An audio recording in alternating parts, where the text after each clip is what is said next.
Imran Khan, let's just go with Imran Khan again. So this is the reason why Imran Khan has become a butt of jokes. He's playing these games, thinks he's coming up with these revolutionary new ideas. And this week he said something in his interview with the CNN. What he says here, world should incentivize the Taliban instead of trying to control Afghanistan from outside. PM Imran Khan on CNN. So I watched that clip, so let's not strawman him. He's basically saying, and what he tried to say, actually, let's just read that from Dawn. He said, incentivize the Taliban new administration in order to bring the current crisis to an end instead of trying to control Afghanistan from the outside. In an exclusive interview on CNN program, Connect the World on Wednesday, host Becky Anderson asked Prime Minister Imran about apprehensions that the Taliban will not protect human rights, something that he doesn't like, Daniel Akikachu, especially those of women and children. Where Afghanistan goes from here, I am afraid none of us can predict. So even Prime Minister can't predict, the Premier responded. We can hope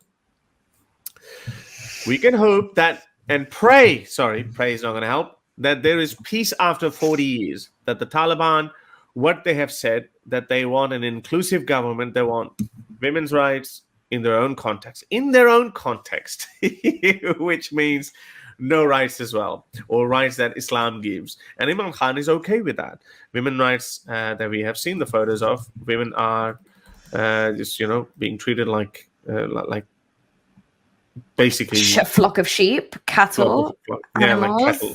Animals, exactly. Well, there's a new photo that came out, and there was a line of women. I'll find that. There's a line of women in Kabul with blue burqas, again, the fresh photo, and they're just begging. So they're like, okay, so they're okay to beg, but they're not allowed to work. And this is what Imran Khan is saying, that they want women's rights in their own context. They want human rights in their own. Oh, they want human rights too. Sorry, Akikachu. They want human rights in their own context. They have given amnesty. Oh, that's a part of human rights. Yeah, I think he would be okay with that, because he'd be like, yeah, well, Prophet Muhammad gave that too. So far that they have said shows clearly that they want international acceptability, which is, I wonder why they want that. The Prime Minister said it was a fallacy that Afghanistan could be controlled from outside, saying history showed no puppet government in Afghanistan supported by the people. So rather than sitting here and thinking that we can control them, we should incentivize them, because this current government in Afghanistan clearly feels that without international aid and help, they will not be able to stop the crisis. So basically, this is again the crisis that they're exacerbating themselves. Yeah, like talk about emotional arguments that they talk about. So they're actually holding their own people hostage. Hey, look. The crisis is going to get worse if you don't give us aid, if you don't acknowledge us, the same evil global community. By the way, why do you need global community? I mean, you have everything there. Why do you want to be a part of this global community? This is not a very Islamic worldview. Anyway. What is it? A call to Gulf countries to help you build your Islamic emirate? Yeah. Yeah, go on. How can governments around the world? The governments around the world have this predicament as well. They can't get in bed with someone like Taliban who beat women publicly, openly. They can't do these things. So it's not that easy for the world to accept them either. So what Imran Khan is suggesting is like, well, you got to turn a blind eye to it. Just have faith in them, and just run with it.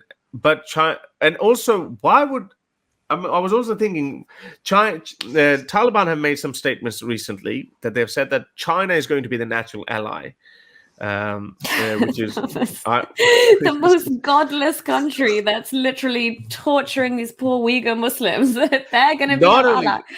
Yeah, and because China doesn't have human rights and they don't care about that, they're like, yeah, you do whatever however you want to treat your people with. That's authoritarian, and Taliban are saying, okay, our Muslims, you're authoritarian state as well. You can do whatever you want. So how can the world get in bed with them? How can at least the Western world get in bed with them? So that's the predicament that Imran Khan doesn't understand. But the sad part is these guys with superior worldview and superior way of governance, why do they need the Western world? Exactly. And also, I think it's interesting what Imran Khan says. We're so uncertain about the future of Afghanistan. But this is like a a nice-ish version of the Riyasat-e-Medina you talk about would be a power structure like this in place. So why are you not certain? I thought you believed in the Riyasat-e-Medina and the goodness and the life-affirming principles of an Islamic state. All of a sudden, you're not sure, and you need the international